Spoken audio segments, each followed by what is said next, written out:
Hello, everybody. So it's Gaz again from GK Property Training Secrets, and we're on to part 2 of the architecture, planning, and projects. So this part 2, we're then going to go into the project side of things. And again, we've got Jo Parker Liddle, good friend of mine, coming here to talk about how to do certain projects. So we're going to start with HMOs, then we'll go into land, then commercial conversion, and then we've got refurb and uplift, and what we've got a bit of show and tell. But thanks again, Jo. Thanks for coming for the second part.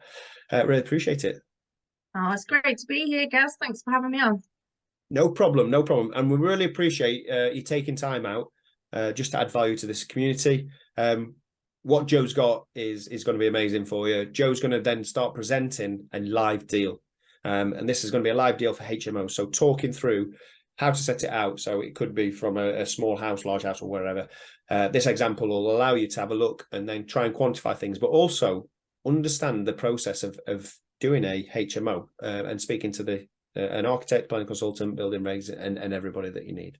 So thanks, Jo. Over to you. So I'm going to let you then now start presenting. Hope you enjoy, everybody.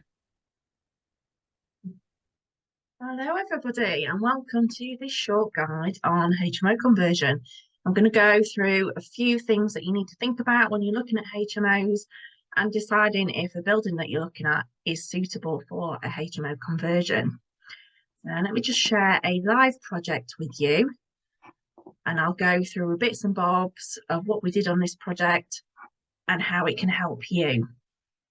So, this was originally a 3-bed house with your standard living, dining, kitchen area at the back. And what we've done is convert it to a 6-bed HMO. Most of the rooms have got en suites, but also if you are doing an ensuite, you probably want to make sure that you've got a shared bathroom that's a bit bigger for everybody to use, because some of the en suites that we're squeezing these are quite tiny. So bear that in mind when you're deciding whether to put en suites in these or not.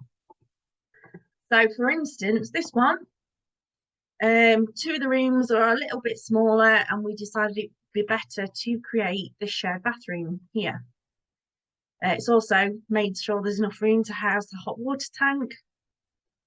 But in the bedrooms where there are en suites, bear in mind that these are really, really tiny. So it's not always the best option to put en suites in there, but some people just like to have that option for a little bit of privacy.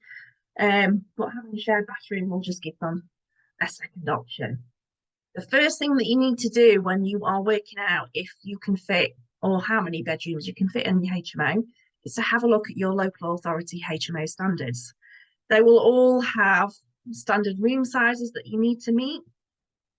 One thing that you need to consider when you're looking at these room sizes is that it doesn't include the ensuite, and quite often you need to discount the door swing from the size of the room.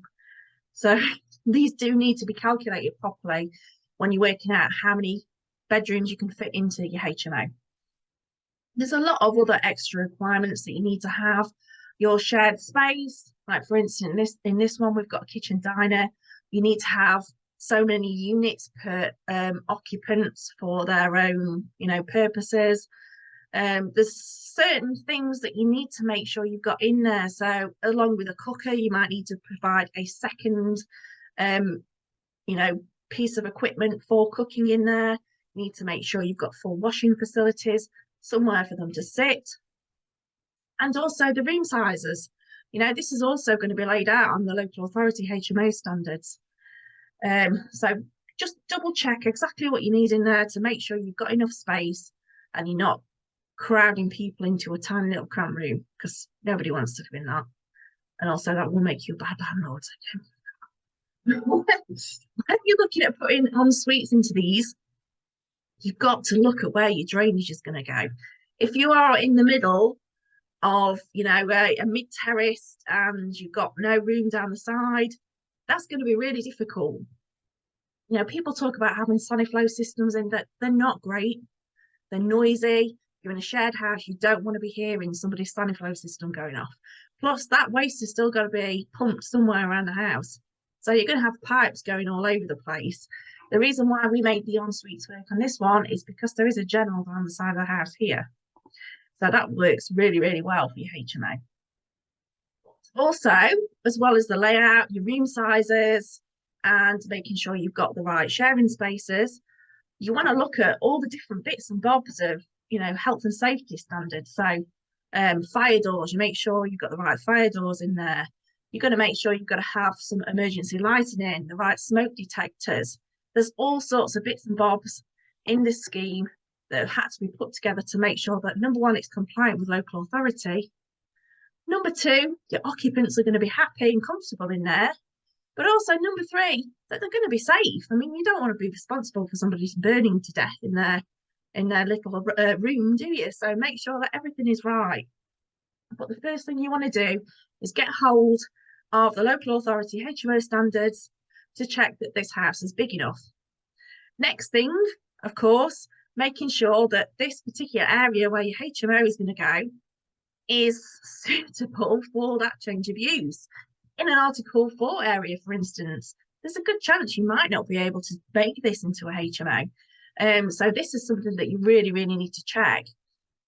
Other local authorities like this one that we did in Sheffield, for instance, if you've got more than one HMO in that street, there's a chance you might not be able to get another HMO there. Anything that's more than 4 bed, you're going to have change of use for planning. So that's another thing to consider.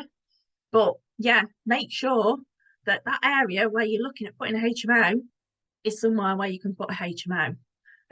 That's a really key piece of advice, because you plough ahead and buy this house thinking you're going to turn it into a HMO, you might not be able to, full stop. So here's just a little bit of a guide for things to consider, and hopefully it'll help you when you're deciding what you're going to do with this build that you found. But if not, then obviously drop me a message and I'll see what I can do to help. Okay, thank you very much for listening, and we'll see you next time. All right, thanks very much for that, Jo. Hopefully everybody got some value from that. If you've got any more questions, please reach out to Jo. But thank you, Jo. It's really appreciative. You're welcome, and I hope it helps people in their search for the next HMO. Yeah, without a doubt. And it's also more of an appreciation of all the processes. But thank you very much. Stay tuned. There's going to be another video in a couple of days. What that's going to be, it's going to be talking about land. So thanks very much, and speak to you soon, Jo. All right, take care.